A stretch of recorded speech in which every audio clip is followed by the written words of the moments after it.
Hello, I'm Jonasz Rewiński and this is Military Mind. Armed conflicts, defense and security, land, sea and air. We've got you covered. Overnight, Sunday, Russian forces launched 141 attack drones against Ukraine. Around 80 of them were identified as Shaheds, according to the Ukrainian Air Force. Military officials also reported that 9 drones struck targets at 7 different locations. In Zaporizhia, Russian bombs hit civilian and industrial infrastructure, killing 3 people and injuring 2 others. Authorities say 15 apartment blocks, 10 private houses, and several non-residential buildings were all damaged, with fires breaking out at the sites. In the Dnipro region, 2 districts came under drone attack, damaging civilian infrastructure, though no casualties were reported. Fires were also reported in the Kiev and Sumy regions. Following Russian drone strikes, 2 people were injured. Meanwhile, Ukrainian drones struck Russian-occupied Crimea the same night. Russian officials said 3 people were killed and 16 injured. The Defense Ministry in Moscow claimed drones loaded with explosive charges attacked civilian sites in a resort area. The head of Crimea's occupation authorities said the Foros Sanatorium and a local school were damaged.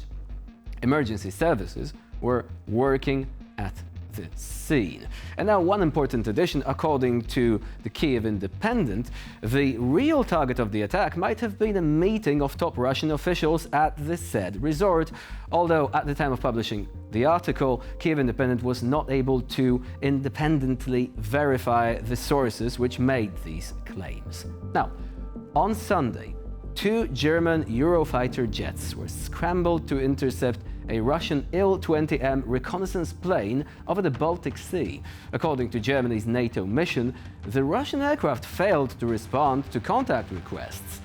Tensions in the Baltic region have been rising amid repeated reports of Russian airspace violations.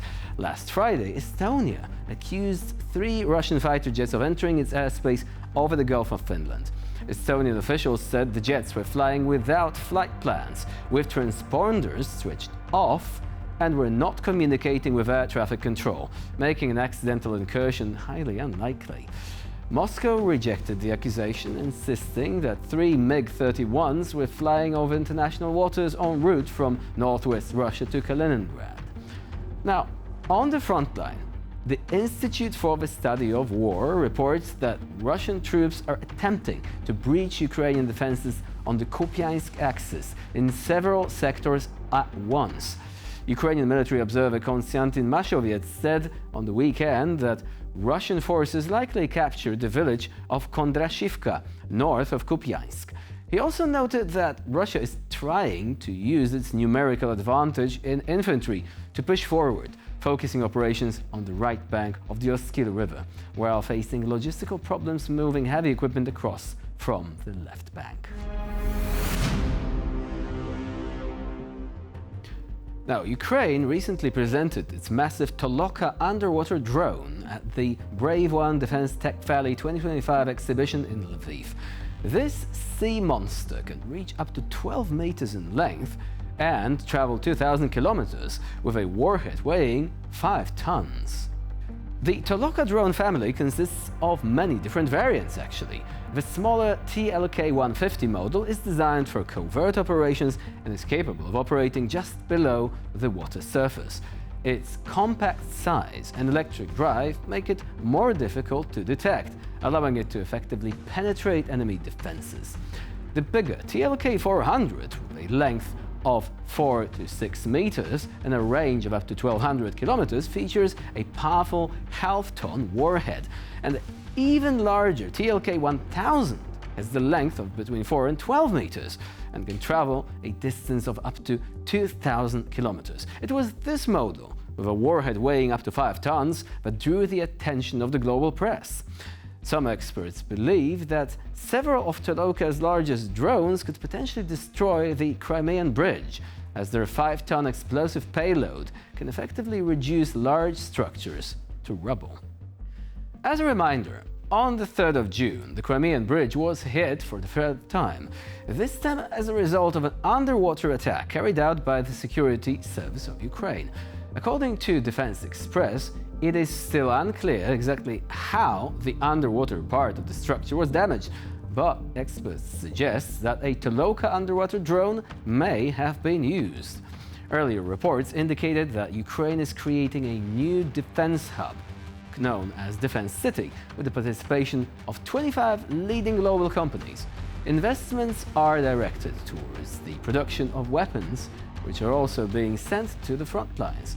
In addition, Defense Minister Denis Shmyhal announced that production will soon reach a rate of 1,000 interceptor drones per day. He emphasized that this will be a response to nighttime attacks by the Russian forces. The Ghosts, a special unit of the main intelligence directorate of the Ukrainian Ministry of Defense, carried out another targeted operation on the occupied peninsula of Crimea, striking 3 Mi-8 multi-purpose helicopters from the Russian air fleet, as well as a state-of-the-art Nebo-U radar station. According to intelligence reports, the operation was carefully prepared. Intelligence data confirmed the location of high-value targets. Approach and withdrawal routes were worked out, and cover and camouflage for the strike groups were provided. The strikes on the helicopters caused powerful fires at the site, and the destruction of the radar complex put one of the key elements of air defense on the peninsula out of action.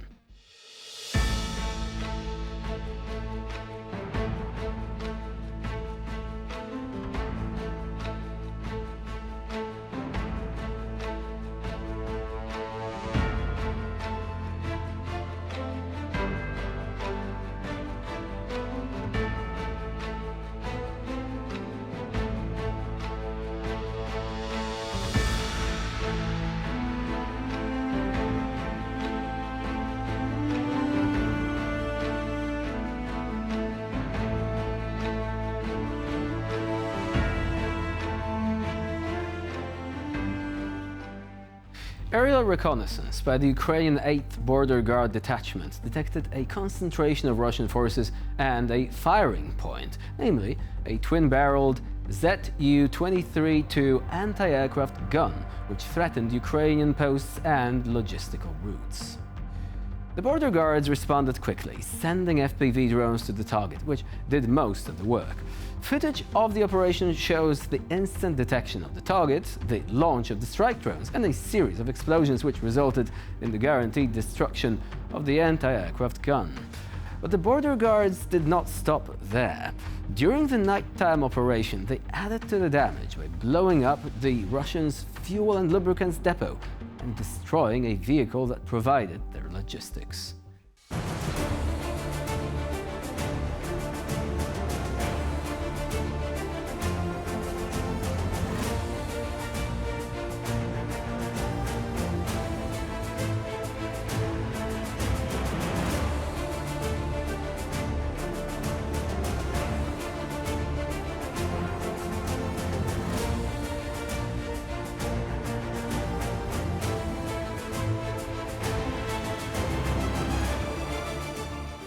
Now, moving on. In the next clip, Ukrainian aircraft delivered an effective strike on Russian forces. The strike was coordinated with reconnaissance and ground observers correction and resulted in a series of powerful hits that turned the Russians and their shelters, of course, into an area of ruin, effectively. According to reports from the scene, the target was a group of deployment points, command and observation positions, equipment storage facilities, and supply depots. The strike hit several firing points and equipment, with explosions and fires observed at the site.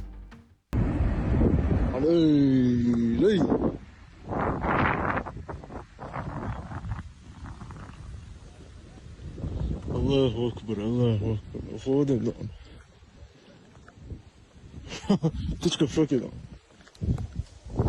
And with this, we conclude this edition of Military Mind. Please stay with us here on TVP World for more latest news and updates.